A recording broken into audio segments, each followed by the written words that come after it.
Now, I want you to do something for me this morning. Close your eyes. Close your eyes. As you sit with your eyes closed, reach out with all your other senses. Hearing, touch, smell, even taste. Now, imagine you're sitting on the side of a hot, dusty road between Jericho and Jerusalem. Your lips are chapped, and you can taste the dust on them kicked up from the road by a dry breeze. Your rough cloak rubs against your skin as you shift on the uncomfortable ground. You hear in the distance the footsteps and the murmurs of a large group of people as they move toward you from the city of Jericho. You're excited that perhaps their passing might yield a few coins thrown onto your cloak. Now listen. You hear many murmurs of the name Jesus coming from among the crowd. Could this be the Jesus of Nazareth, whom you have heard the women at the well gossip about, the teacher, the healer? Could it be the Messiah, the Son of David, who they say can save the lost and heal those who are afflicted? You hear someone say, "We follow Jesus, the Nazarene." It is him.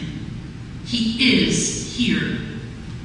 You're compelled to yell and cry out, "Jesus, Son of David, have mercy on me," over and over again.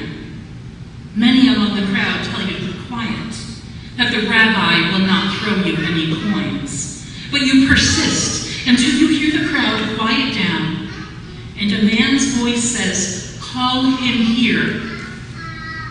You throw aside your cloak, disregarding the clink of a few coins that fall out, and you feel hands, now kinder and gentler than the voices before, as they guide you closer to the voice that spoke. Now open your eyes and keep those impressions in your mind. Bartimaeus' world was one completely wrought with misery. He was blind and could not see the beauty of the world around him, when the night sky above him was bright with 1,000,000 stars. It was all darkness to him. His was a world of utter blackness. Not only was he blind, but he was poor and forced to beg for food and coins with which to survive. He was utterly dependent on others to stay alive. And he was marginalized. Not an integral part of the society he lived in, he was an outsider. Now, while he may have been blind, Bartimaeus was not stupid, nor was he deaf to the talk that had swirled about him about Jesus the Nazarene, the Son of David, the Messiah. He had heard about the preaching, the signs, and the miracles of our Lord Jesus. He hadn't witnessed these things for himself, but he had heard of them, and the wheels of his mind revolved furiously in his world of darkness. So now imagine this person you have heard as doing all these marvelous things is now about to walk past you, as you sit virtually invisible on the side of the road. When Bartimaeus met Jesus out on that dusty road to Jerusalem, he suddenly felt compelled, almost frantic, to see Jesus.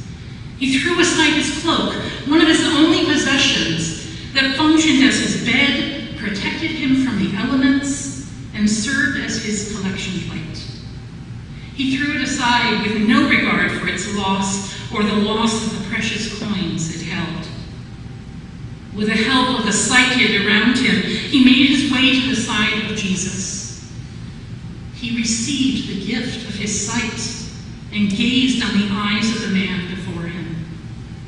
But he also saw the beauty of the kingdom of God and followed Jesus willingly to Jerusalem. When have you experienced the blindness of Bartimaeus in your life? When have you felt so blind, so poor, so broken down, that even the light of the kingdom of God God seems dimmer. So it is for people outside the kingdom of God. The living God speaks to us through all of our life. But if we don't hear him, if we don't listen, and instead we turn our backs not only on God, but on each other, we are blind, we are poor, and we are marginalized by choice. There have been times in my life when I have felt compelled to stay in the darkness, to hide within the clouds of dust, and let what others said and did keep me down and ashamed. I know we've all felt this way at some time in our lives. What if, when you're sitting in the darkness, in the dust, what if you follow your compulsion to cry out to Jesus? What if you were able to ignore what others had to say to deter you, and you cried out to him over their negativity? What if we stilled the voices in our heads and outside of ourselves, and were able to listen carefully to hear that God is calling us to follow him? What if we believed with such strength that we could run blindly to him and simply say, I want to see? Jesus' merciful gift of sight to Bartimaeus is the last healing we read of before Jesus is arrested and killed in Jerusalem. Jesus had, while they were in Jericho, told his disciples that he was heading toward his death in Jerusalem, that he would be arrested, condemned to death, spat on, tortured, and killed, and that after 3 days he would rise again. These are the things the crowd is talking about as they make their way on the journey from Jericho to Jerusalem, about 15 or 16 miles, and encounter the blind beggar along the road. This blind beggar, who sits in a world of darkness, believes so strongly in Jesus and who he is, that the negativity of the crowd directed toward him cannot sway him from his belief. His belief is so strong that no amount of criticism or reprimand can keep him from seeking Jesus. I don't know about you, but I personally am tired of the attacks on Christianity because of how certain groups who claim to be of the Christian faith have portrayed us. I'm tired of trying to explain what true Christianity is to people who won't listen. I've become tired of others portraying our faith in a bad light and using Christianity as a weapon. I'm frustrated by people saying, oh, you're one of those, when they find out that I'm a Christian. There comes a time when we need to have backbones of steel. We leave our homes and go to church and help in our community and tell the naysayers that we are going there because we want to know God for ourselves.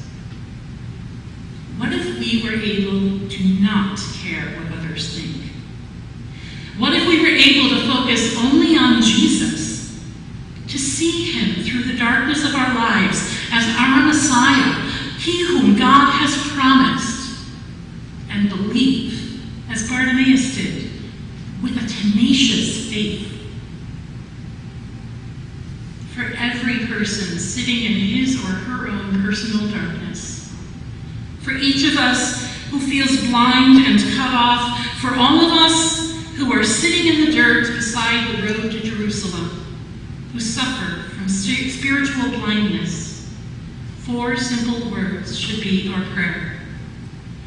We want to see. Because once we see him, we will follow him anywhere, unashamed. Once we glimpse his faith, everything will change. We will change as our darkness gives way to an incredible light. Let us pray. Merciful God, giver of your Son, Jesus Christ, giver of our Messiah, we cry for mercy. We cry for sight, that we might see you in a dark world, that your light will shine in our darkness and suffering and heal us, that we might follow you unashamed, unafraid. We want to see. Amen.